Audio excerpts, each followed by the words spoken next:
Welcome to all of you in our Nursing Audio channel. Thank you so much for clicking this video. So today we are going to study about electroconvulsive therapy. This is a very important topic. আমরা জানি যে এটা আমাদের ইসিটি আমাদের mental health nursing এর ক্ষেত্রে খুব important topic এবং এক্সাম পার্সপেক্টিভে দেখতে গেলেও কিন্তু this is very much important from university exam.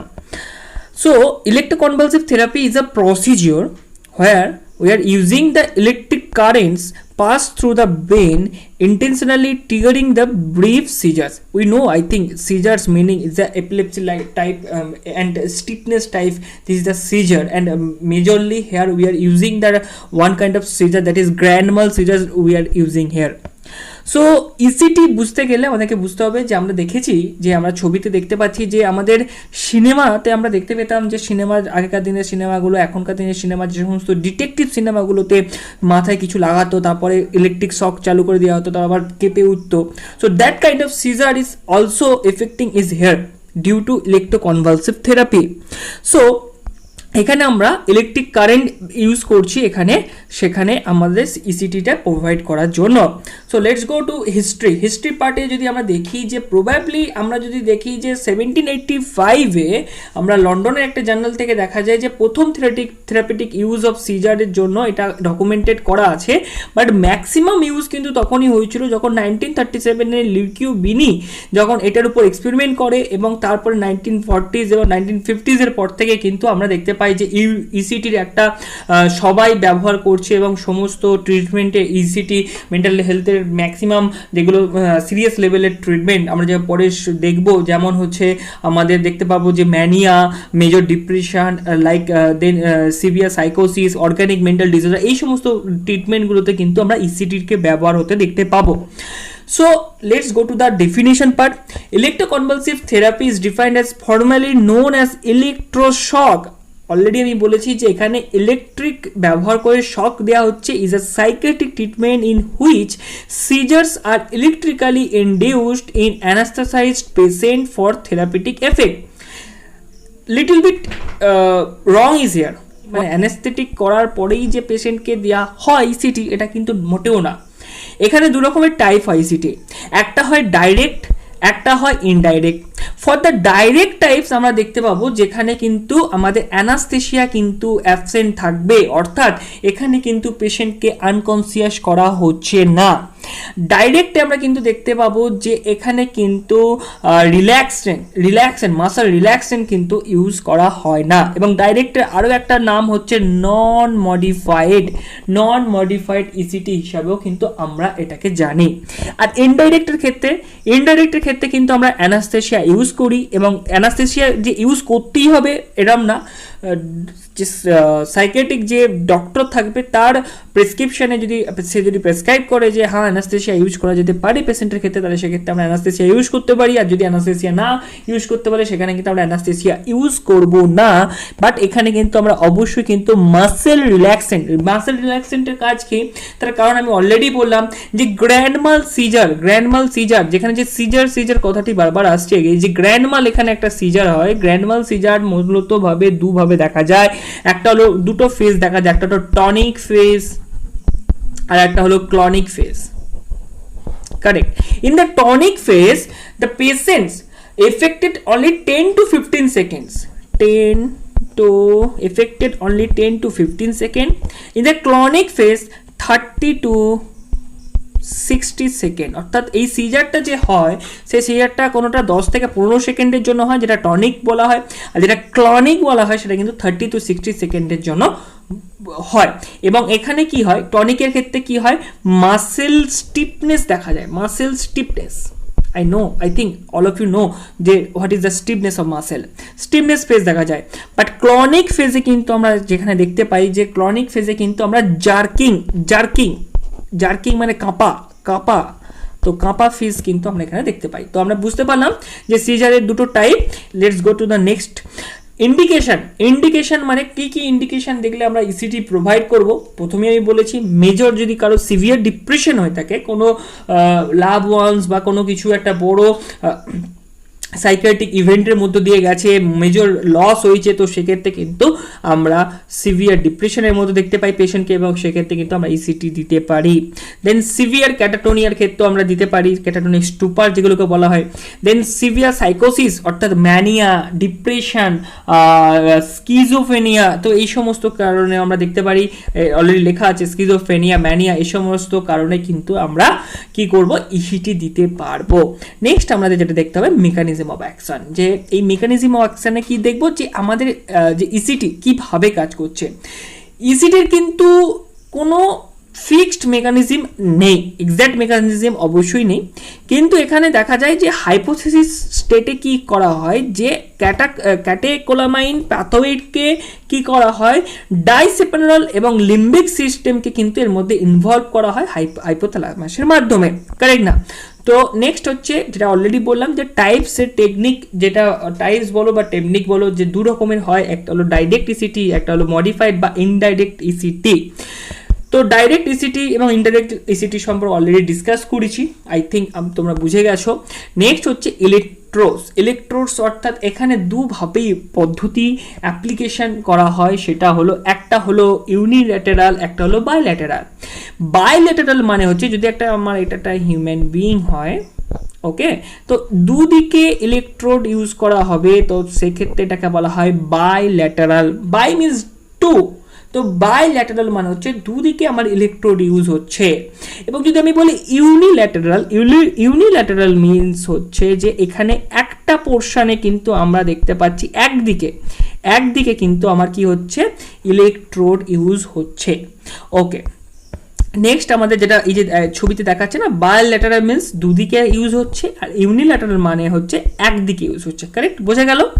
Next drug used in ইসিটি যাওয়ার আগে আমাদেরকে আরেকটা জিনিস জানতে হবে, সেটা হলো কত ভোল্টেজ এক্ষেত্রে ইউজ করা হয়। তো এখানে 70 to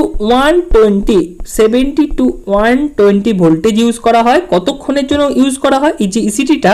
যদি 70 to 120 ভোল্টেজ কি 1 ঘন্টা ধরে পাঠানো হবে? নো, 0.7 সেকেন্ড, ভালো করে বুঝতে হবে, 0.7 সেকেন্ড থেকে 1.5 সেকেন্ড পর্যন্ত 1.5 সেকেন্ড পর্যন্ত ম্যাক্সিমাম ইউজ করা। আমি আবারও বলবো, 0.7 থেকে 1.5 সেকেন্ড পর্যন্ত কিন্তু আমাদের ইসিটি বা আমাদের ইলেকট্রিক শক পাস করানো হয়। কতবার দেওয়া যেতে পারে একটা সপ্তাহে? ম্যাক্সিমাম 3 টাইমস পার উইক, অর্থাৎ একটা সপ্তাহে ম্যাক্সিমাম 3 বার ইসিটি প্রোভাইড করা যেতে পারে। তার সাথে ম্যাক্সিমাম টোটাল নাম্বার অফ ইসিটি কত দেওয়া হয়? একবার, একটা সিজনে একবারে 6টা থেকে 10টা ইসিটি কিন্তু একটা পেশেন্টকে দেওয়া হয়। এটা ডিপেন্ডেন্ট অন দ্য প্রেসক্রিপশন, অর্থাৎ ডক্টরস অর্ডার, যে আমার ডক্টর যে সাইকিয়াট্রিক আছে সে কি অর্ডার করছে তার উপরে কিন্তু এটা টোটাল নাম্বার বা ফ্রিকোয়েন্সিটা সিলেক্ট করা হয়। ওকে, নেক্সট আমরা আসবো ড্রাগ ইউজড ইন ইসিটি। ইসিটিতে কি কি ড্রাগ ইউজ করা হয়? Atropine 0.6 mg by IV intravenous, আইভির মাধ্যমে কিন্তু আমরা কি করি, ড্রাগ ইউজ করি। বাট একটা জিনিস বুঝতে হবে, এই ড্রাগটা কিন্তু অ্যাট্রোপিন কিন্তু প্রি প্রসিজিওর, ওকে, প্রসিজিওরের আগে কিন্তু অ্যাট্রোপিনকে অ্যাডমিনিস্টার করতে হয়, ইন্ট্রা প্রসিজিওরের মধ্যে কিন্তু, অর্থাৎ প্রসিজিওর চলাকালীন কিন্তু করা হয় না। বিফোর দ্য প্রসিজিওর অ্যাট্রোপিন আইভির মাধ্যমে দিতে হয়। এবং অ্যাট্রোপিনটা কেন দেওয়া হয়, ইউজেসটা কেন দেওয়া হয়? ইউজেসটা কি, যে অ্যাট্রোপিনের কাজটা হলো যদি কোনোভাবে পেশেন্ট যদি ব্যাডিকার্ডিয়ার সৃষ্টি হয়, কখনো যদি ব্যাডিকার্ডিয়ার সৃষ্টি হয়, পেশেন্টের যদি কখনো হার্ট রেট কমে যায়, তো সেক্ষেত্রে অ্যাট্রোপিনটা সাহায্য করে তার হার্টবিটটাকে মেনটেন করার জন্য।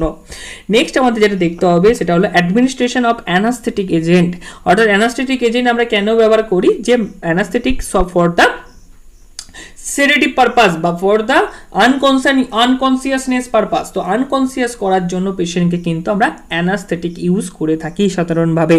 তো এক্ষেত্রে আমরা প্রোপোফল ইউজ করতে পারি, বাট প্রোপোফলের থেকেও কিন্তু আমরা যেটা ম্যাক্সিমাম অর্থাৎ হোয়াইট লেভেলে যেটা ইউজ হয় সেটা হলো থায়োপেন্টন 2 to 5 mg per KG as per the doctor's order. তো থায়োপেন্টনকে কিন্তু আমরা ইউজ করে থাকি মোস্ট প্রবাবলি, এবং এটা ইন্ট্রা প্রসিজিওর করা হয়, অর্থাৎ ইসি ইসিটি আগেই যে অ্যানাস্থেটিক যে থাকে ইসিটি প্রসিডিওর শুরু করার আগেই তাকে কিন্তু এই থায়োপেন্টন কিন্তু ইনজেক্ট করা হয় by IV I think. Next হলো মাসেল রিল্যাক্সেন্ট। রিল্যাক্সেন্টের কাজ কি? মাসেল রিল্যাক্সেন্টের কাজ হলো যে মাসেলটাকে রিল্যাক্স করা, যদি কোনো রকমভাবে স্টিফনেস যে হচ্ছে সেখান থেকে মাসেলটাকে রিল্যাক্স করা হচ্ছে, সেটা হচ্ছে কি ইউজ করা এখানে সুসিনাইল কোলিন ইউজ করা হয় 0.5 to 1.5 mg per kg, এটা ইউজ করা হয় as per the doctor's order. Okay, but একটা জিনিস দেখাতে হবে যেটা এখানে লেখাই আছে যে succinyl because it's a short acting এবং 15 মিনিট ম্যাক্স, মানে হচ্ছে একদম ইন্ট্রা প্রসিজিওর করতে হবে, অলরেডি আমি বলেছি। এবং before giving we should check the potassium level, আমাদের পটাশিয়াম লেভেলটা চেক করে নিতে হবে। Okay, now come to the contraindication. What is the meaning of contraindication? যে এই ইসিটি ব্যবহার করার জন্য যে আমাদের কি কোন ক্ষেত্রে আমরা এই ইসিটিগুলো আমাদের দেখা যাবে যে আমাদের কন্ট্রা ইন্ডিকেট করছে। নেক্সট হচ্ছে কি অ্যাবসলিউট কন্ট্রা ইন্ডিকেশন হচ্ছে কি increase the ICP. What is the meaning of ICP? ICP means intracranial pressure. অর্থাৎ ব্রেনের মধ্যে যে প্রেশার যদি ক্রিয়েট হয় তাহলে সেক্ষেত্রে সেটা কন্ট্রা ইন্ডিকেট করবে। এবং তার সাথে রিলেটিভলি কোনটা, যদি কারোর মায়োকার্ডিয়াল ইনফাকশন থাকে, এমআই থাকে, সিভিয়ার হাইপারটেনশন থাকে, কারো যদি সিভিএ থাকে, সিভিএ মিনস হার্ট মানে স্ট্রোক, সিভিএ যদি থাকে এবং তার সাথে যদি রেটিনাল ডিসটাচমেন্ট থাকে তাহলে কিন্তু সেক্ষেত্রে কিন্তু এটা কন্ট্রা ইন্ডিকেট করবে।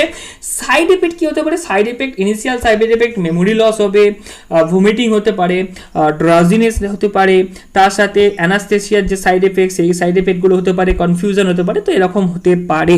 নেক্সট আমাদেরকে কি জায়গায় যেতে হবে যে নার্সিং কেয়ার ইন ইনস্টিটিউট, অর্থাৎ কী কী আমাদের নার্সিং কেয়ার আমাদেরকে প্রোভাইড করতে হবে। তো 3-4 রকম পদ্ধতি আছে। একটা হলো প্রি ট্রিটমেন্ট আছে, তারপরে তার আগে আছে educational or emotional support before the procedure, preparing and monitoring the patient during the, অর্থাৎ ইন্ট্রা কেয়ার কি দিতে হবে এবং পোস্ট ট্রিটমেন্ট আমাদেরকে এখানে কি প্রোভাইড করতে হবে। তো first of all providing the educational and emotional support, অর্থাৎ explain the procedure to the patient. আমরা জানি যে কোনো কিছু প্রসিজিওর যাওয়ার আগে কিন্তু we have to explain the procedure front of the patient and the patient family. Next inform consent, অর্থাৎ আমাদেরকে কিন্তু তার রিলেটিভকে থেকে একটা রিটেন কনসেন্ট অর্থাৎ নিতে হবে যে আমরা এই প্রসিডিওর করতে চলেছি, বা তার যে অ্যাটেন্ডার আছে তার থেকে নিতে হবে যে এটা সে রায় দিচ্ছে কিনা। Next respond two the patient concerns and feelings, অর্থাৎ পেশেন্টের কি ফিলিংস বা কনসার্ন আছে কিনা সেই প্রসিডিওরের প্রতি। সেক্ষেত্রে যদি পেশেন্ট যদি দেখা যায় যে এক্সট্রিম লেভেলে ডিপ্রেশনে থাকে বা এক্সট্রিম লেভেলে কোনো সাইকোসিস ডিসঅর্ডারে থাকে তাহলে সেক্ষেত্রে কিন্তু তাদের কিন্তু অ্যাকচুয়াল কনসার্নটা নেওয়া হয় না। তার কারণ হচ্ছে তারা মেন্টাল স্টেবিলিটি কিন্তু নর্মাল পজিশনে নেই, তো সেক্ষেত্রে কিন্তু নেওয়া হয় না। কারণ তারা হয়তো বলতে পারে না আমি নেবো না, কিন্তু তার অ্যাকচুয়াল নিডেড আছে, তো সেক্ষেত্রে কিন্তু আমরা পেশেন্ট ফ্যামিলি মেম্বারদের থেকে কিন্তু কনসেন্ট আমরা নিলেও চলবে। Next educate the patient concerning the procedure, অর্থাৎ আমাদেরকে এডুকেট করতে হবে অ্যাবাউট দ্য প্রসিজিওর, যে কী কী প্রসিজিওর হতে চলেছে।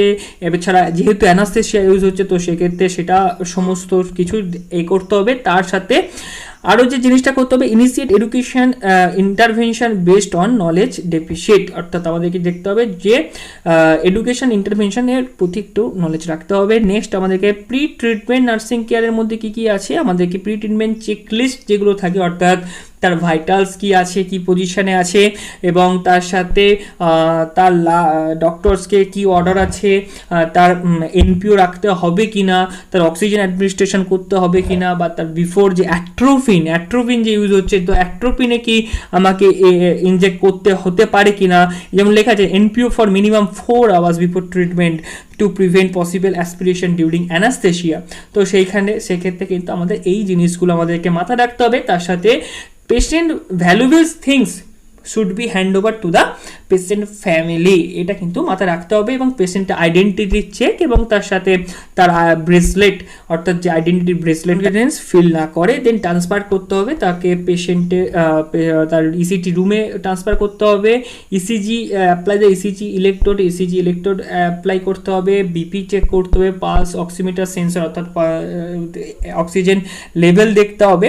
Next PPR the easy electrode এবং তারপরে পরে আসবে অ্যানাস্থেটিক এজেন্ট এবং তার সাথে সুসিনাইল কোলিন যেটা মাসেল রিল্যাক্সেন্ট আমরা কিন্তু দেব।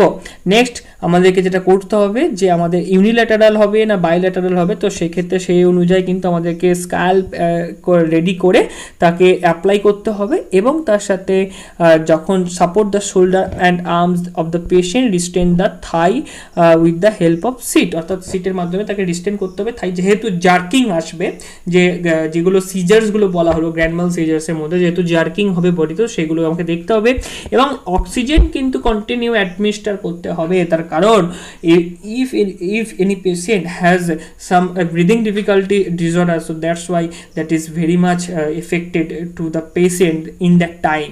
So যদি কোনো পেশেন্ট যদি নিউমোনিয়া হয়ে থাকে তাহলে সেক্ষেত্রে কিন্তু সেখানে কিন্তু একটা বড় কমপ্লিকেশন হওয়ার সৃষ্টি রয়েছে, তো সেই ক্ষেত্রে সেগুলো কিন্তু আমাদের মাথায় রাখতে হবে। এবং তার সাথে মোটামুটিভাবে অলরেডি আমরা বলে দিয়েছি এই সমস্ত সেকেন্ডগুলো, তার সাথে আর কিছু ওকে ন। তো সেখানে মোটামুটিভাবে পোস্ট ইসিটি কেয়ারে কী কী আসবে, পোস্ট ইসিটি কেয়ারে আমাকে ভাইটাল চেক করতে হবে, ইসিটি হয়ে যাওয়ার পর ইজি ব্যাপার, ভাইটাল চেক করতে হবে, সাইড লাইং পজিশনে শোয়াতে হবে এবং যদি কোনো সিক্রেশন বেরিয়ে থাকে তো সেই সিক্রেশনকে ক্লিন করতে হবে, সাকশনিং করতে হবে এবং তার সাথে রিকভারি রুমে তাকে নিয়ে যেতে হবে এবং তাকে মনিটর করতে হবে, তার ডাটাগুলো রেকর্ড করতে হবে এবং তার সাথে পেশেন্ট পার্টিকে ইনফর্ম করতে হবে। তো আজকের ভিডিওতে আমরা আই থিঙ্ক বুঝতে পারলাম ইসিটি কী, ইসিটি কাকে বলে, ইসিটি টাইপস কী, কত ধরনের ইসিটি হয়, অ্যাপ্লিকেশন কী, contraindication, indication, frequency, voltage. I think exam point of view থেকে খুবই ইম্পর্টেন্ট একটা গুরুত্বপূর্ণ টপিক। তা ভালো লেগেছে, ভালো লাগলে অবশ্যই লাইক করবে, শেয়ার করবে এবং not forget to subscribe the nursing audio channel. Thank you so much. দেখা হচ্ছে নেক্সট ভিডিওতে।